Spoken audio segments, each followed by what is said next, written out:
After a long night of travel, I stepped off the plane in Sierra Vista, a peaceful city tucked beneath the mountains. I had been invited to speak at Horizon Unity Center, a spiritual community known for its warmth and dedication to healing work.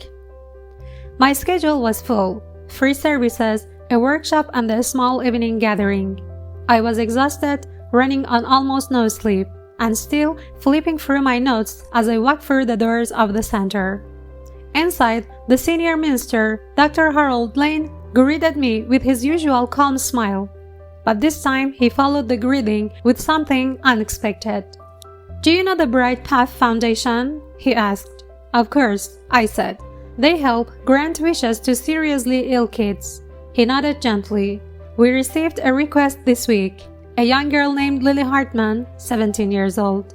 Her doctors believe she has very little time left, and her final wish," he paused, watching my face, "was to come here today to hear you speak." I froze, unsure I had heard correctly. "Me?" I asked quietly. "She wanted to hear me?" "Yes," Dr. Lane said. "She insisted. Her parents brought her from 3 hours away just to be here." For a moment, I didn't know how to feel. I was touched, but also confused. I thought kids facing the end would ask for things like visiting theme parks, meeting their heroes, seeing the ocean, something magical and fun. Why would a teenager choose to spend her precious remaining days listening to talks about mindset and healing? The weight of that responsibility made my heart tighten. Before I could say more, Dr. Lane gestured behind me. "Here she is." I turned and saw her. Lily stood with her parents, leaning slightly on her father's arm. She wore a soft lavender scarf around her head, covering the hair she had lost during treatment. Her face was pale, but her eyes were bright, full of determination and something far stronger than weakness. She reached out her hand. It trembled slightly. "I'm really happy to meet you," she whispered. "I had 2 goals this year: to finish high school and to be here today. The doctors didn't think I'd make it to either one." Her mother's eyes glistened with held-back tears. Her father's hand remained steady on her shoulder. Lily continued, "They let me come home instead of staying in the hospital. They told us to make these days meaningful." I felt my throat tighten. How do you respond to someone who chooses you as a final wish? I swallowed, forced a smile, and gently squeezed her hand. "Thank you for being here," I said. "You're our honored guest today." We hugged lightly, carefully not to disturb her fragile frame. When she stepped back, her mother wiped her eyes. Her father nodded at me with silent gratitude. The workshop. By the afternoon, the hall was packed. More than 1,000 people, all eager to learn about healing, consciousness, and personal growth. Lily and her parents sat in the front row. She looked tired but alert, her eyes fixed on every word as though trying to observe everything she could. I opened the session with a question. How many of you would like to experience a simple healing technique that anyone can use? Every hand rose. I guided them through a process I often taught, rubbing their palms together to activate warmth and tingling, then slowly pulling their hands apart to feel the subtle energy between them. People looked around in amazement as they felt the invisible field pulsing between their palms. "This energy exists in all of us," I said.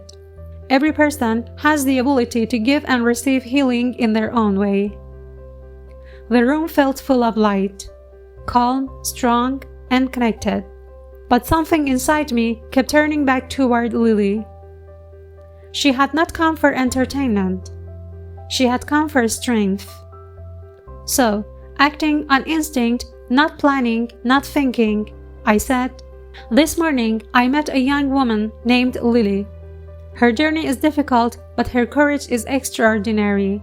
She didn't ask for anything from us, but I want to invite her up here if she's willing. I'd like us to surround her with compassion and send her all the healing energy we can." The audience murmured softly, then began nodding, agreeing, supporting. Lily looked at her parents. They both nodded gently, and her father rose to help her walk to the stage. The crowd stood as she approached, applauding softly, respectfully. She moved slowly, her steps cautious, her body frail beneath her loose sweater. I helped her to a chair on stage. Then I said to the audience, "Let's warm our hands again. Let's send her every bit of love, strength, and healing we can gather." The sound of 1,000 palms rubbing filled the room. Soft, rhythmic, powerful. I watched as hundreds of hands extended toward her, fingertips buzzing with warmth. The atmosphere became thick with emotion, hope, compassion, unity. Lily closed her eyes, resting her hands on her lap, breathing deeply. Her whole body seemed to relax, as if something heavy was lifting from her chest. When the process ended, the audience rose in a tearful standing ovation. Lily's mother sobbed quietly. Her father wiped his face quickly, trying to stay composed. Lily opened her eyes, smiling faintly, and whispered, "Thank you, all of you." After that day, 2 weeks later, I received a call. It was Lily. Her voice sounded stronger, cleaner. "My doctors don't understand it," she said. "They ran tests. The disease, it stopped progressing. They think they might send me home permanently. They don't have an explanation." Her mother then took the phone, overwhelmed with emotion. "We don't know what happened, but she's eating again, walking again, laughing again. We're hopeful. I don't know what to say except we're so happy for you. Keep going." 2 years later, a letter arrived in a mail. Inside was a photo of Lily, hair regrown, standing in a beautiful white dress beside a young man in a suit. She had gotten married. Attached was a handwritten note. "You helped me believe in life again. Thank you for giving me hope when I thought I had none left." That experience taught me something profound. Never underestimate the power each of us hold to help another person heal, emotionally, spiritually, or even physically.